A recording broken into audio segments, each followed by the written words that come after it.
এটা হচ্ছে পটলের ভর্তা। পটলগুলো অনেক সময় শুকিয়ে যায়, সেই শুকনো পটলগুলো আমাদের না চোকলা ছাড়াতেও খুব কষ্ট হয়, আর ভাবি যে কি রান্না করব। তো সেগুলো এত কিছু না ভেবে এইভাবে এই রান্নাটা করো, ভীষণ টেস্টি হয় খেতে।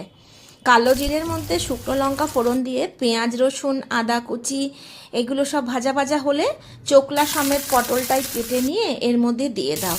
দিয়ে বা সিম্পলিভাবে ভাজতে থাকো নুন আর হলুদ দিয়ে। দেওয়ার পরে ওগুলোকে আবার ঢাকা ঢাকা দিয়ে এগুলোকে ভাজতে থাকো। ভাজতে ভাজতে যখন একটা ভাজা ভাজা হয়ে যাবে, ব্রাউন হয়ে যাবে, নিজেই দেখে বুঝতে পারবে, তখন সেটাকে নামিয়ে নিতে হবে গ্যাসের থেকে। নামিয়ে ঠান্ডা করে মিক্সির জারে এভাবে পিষে নিলেই তৈরি হয়ে যাবে পটলের ভর্তা।